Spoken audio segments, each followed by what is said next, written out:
Hello नमस्कार good morning my dear सांग माने आसंतु आज रसुण चोपारे लिक्विड कंपोस्ट फर्टिलाइजर तैयारी करिबा। आसंतु सांग माने एमती गोटे डबारे रखिबा। देखंतु सांग माने मु केमती करूछि। देखंतु गोटे डबारे रखिबा रसुण चोपा को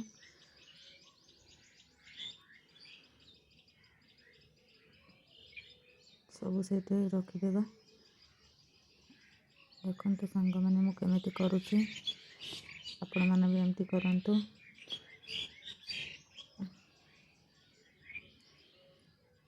तापर सेटे पानी ऐड करिबा, जेतिकी पानी दरकार सेतिकी ऐड करिबा। देखंतु सांग माने मु केमती करूछि। देखंतु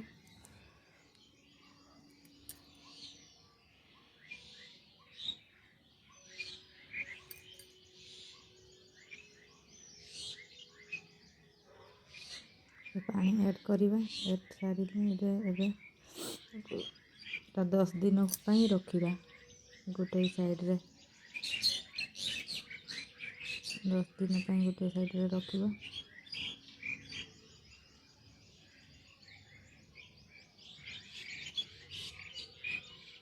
एमती सांग माने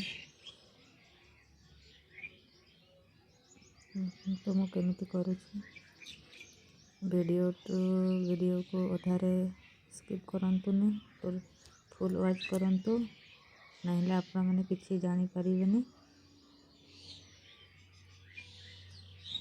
10 दिन पई रखिबा। तापर हम आज बैगन गछ को टिके सफा करबी। बैगन गछ एते घास होइछि से पाखापाखि, तो हाथ माटी को टिके खड़ीबा, टिके माटी को खड़ीबा और घास भी सफा करबा। एमती टिके काम करबी। तापर सेइटे हम जहाँ रसुण चोपा मु करिछि लिक्विड, सेइटे हम यूज करबा। मु आज बैगन ना लंका गछरे मु यूज करबी। देखंतु सांग माने एटा एमती माटी को टिके पाखापाखि खड़ीबा।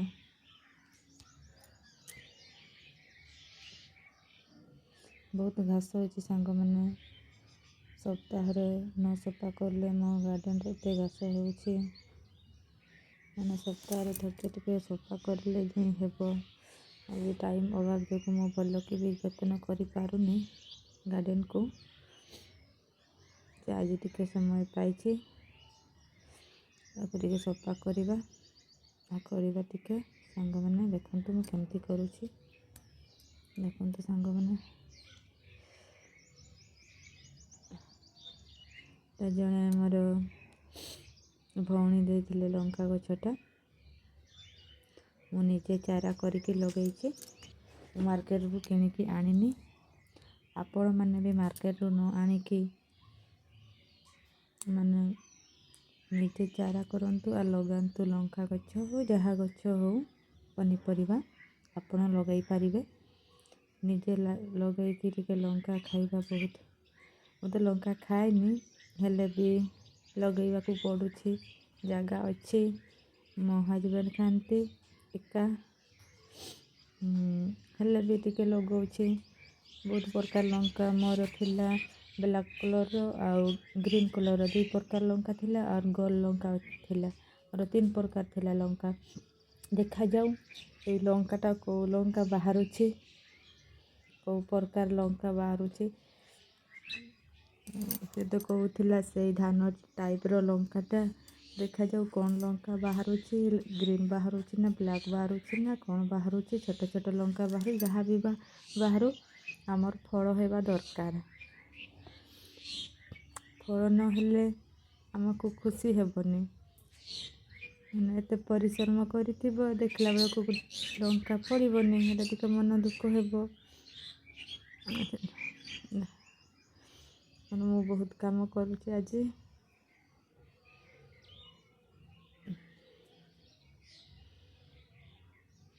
देखंतु सांग माने घास एते भी हेनी, हेले भी घास टिके माने पानी ढाळुछि ना, से पानी घासटा बाहरी जाउछि। କି ଘାସଟା କହନ୍ତି ବା ମୁଁ ବି ଜାଣିନି, ଘାସର ନାଁ ମୁଁ ଏତେ ଜାଣିନି।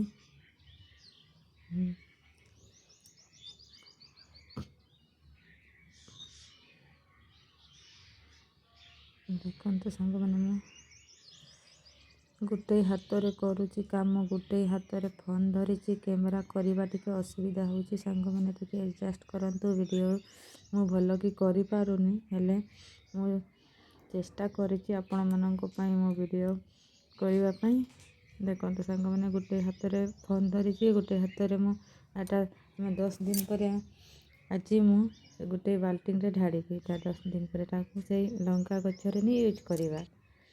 ଲଙ୍କା ଗଛ ପାଇଁ ଆପଣମାନେ ଚାହିଁଲେ ଫୁଲ ଗଛ ହଉ, ଯେକୌଣସି ଭେଜିଟେବୁଲ୍ ଗଛରେ ବି ଆପଣମାନେ ୟୁଜ୍ କରିପାରିବେ। ମୁଁ ଆଜି ୟୁଜ୍ କରୁଛି ଲଙ୍କା ଗଛରେ। ଏମିତି ଦେଖନ୍ତୁ ସାଙ୍ଗମାନେ, ଏଟା 10 ଦିନ ପରେ ଏଟା ଦେଖନ୍ତୁ କେମିତି ଦେଖାଯାଉଛି। ତାପରେ ଏଟା ନର୍ମାଲ୍ ପାଣିକୁ ସେଟା ଏଡ଼୍ କରିବା।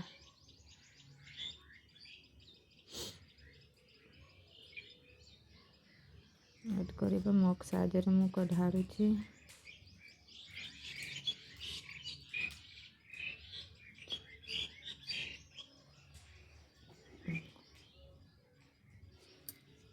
ମଗ୍ ସାହାଯ୍ୟରେ ମୁଁ ଢାଳୁଛି। ଦେଖନ୍ତୁ ସାଙ୍ଗମାନେ, ଏମିତି ଟିକେ ମିଶାଇବା।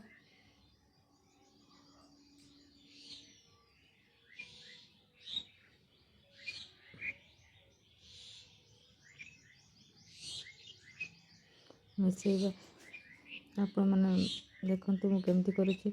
ଗୋଟେ ହାତରେ ଢାଳୁଛି, ଗୋଟେ ହାତରେ ଫୋନ୍ ଧରିଛି। କ୍ୟାମେରା ମୁଁ ଭଲକି ଉଠେଇ ପାରୁନି ସାଙ୍ଗମାନେ, ଟିକେ ଆପଣମାନେ ଆଡ଼ଜଷ୍ଟ କରନ୍ତୁ। ଭିଡ଼ିଓକୁ ଅଧାରେ ଛାଡ଼ନ୍ତୁନି ପ୍ଲିଜ୍। ମୁଁ ଯେମିତି ପାରୁଛି ସେମିତି ଭିଡ଼ିଓଟା କରିଛି, ଆପଣମାନେ ଟିକେ ଖରାପ ଭାବନ୍ତୁନି। ମୁଁ ଟିକେ ଏମିତି ଭିଡ଼ିଓ କରିଛି। ସବୁ ଗଛରେ ମୁଁ ପାଣି ଢାଳିଲି। ସେ ଲିକ୍ୱିଡ୍ ପାଣି, ଆମର ରସୁଣ ଚୋପାର ଲିକ୍ୱିଡ୍ ପାଣିଟା ସବୁ ଗଛରେ ଢାଳିବା। ସବୁ ଗଛରେ ମୁଁ ଖାଲି ଲଙ୍କା ଗଛରେ ମୁଁ ୟୁଜ୍ କରୁଛି ଆଜି। ଦେଖନ୍ତୁ ସାଙ୍ଗମାନେ,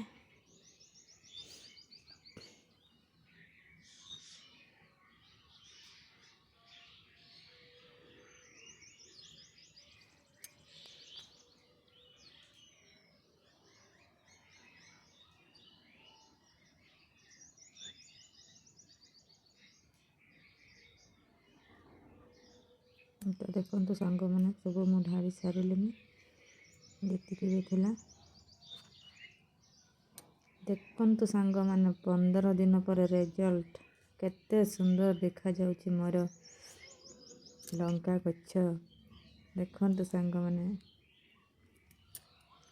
ଦେଖାଯାଉ କେମିତି ଲଙ୍କା ଫଳୁଛି ସେଟା ତ ଆପଣମାନେ ଭିଡ଼ିଓ ଆଉ ମୁଁ ଆଣିବି, ଆଉ ଗୋଟେ ନୂଆ ଭିଡ଼ିଓ ଆଣିବି, ସେଇଠି ଆପଣମାନଙ୍କୁ ଦେଖେଇବି। ଗ୍ରୀନ୍ ହେଉଛି ନା ବ୍ଲାକ୍ ହେଉଛି ନା ଧାନ ଟାଇପ୍ର ଲଙ୍କା ହେଉଛି ଦେଖିବା। ସେ ଭଉଣୀ ତ କହୁଥିଲା ବହୁତ ଭଲ ଲଙ୍କାଟାର, ଦେଖିବା କେମିତି ଲଙ୍କା ବାହାରୁଛି। ଦେଖନ୍ତୁ ସାଙ୍ଗମାନେ, କେତେ ସୁନ୍ଦର ଦେଖାଯାଉଛି।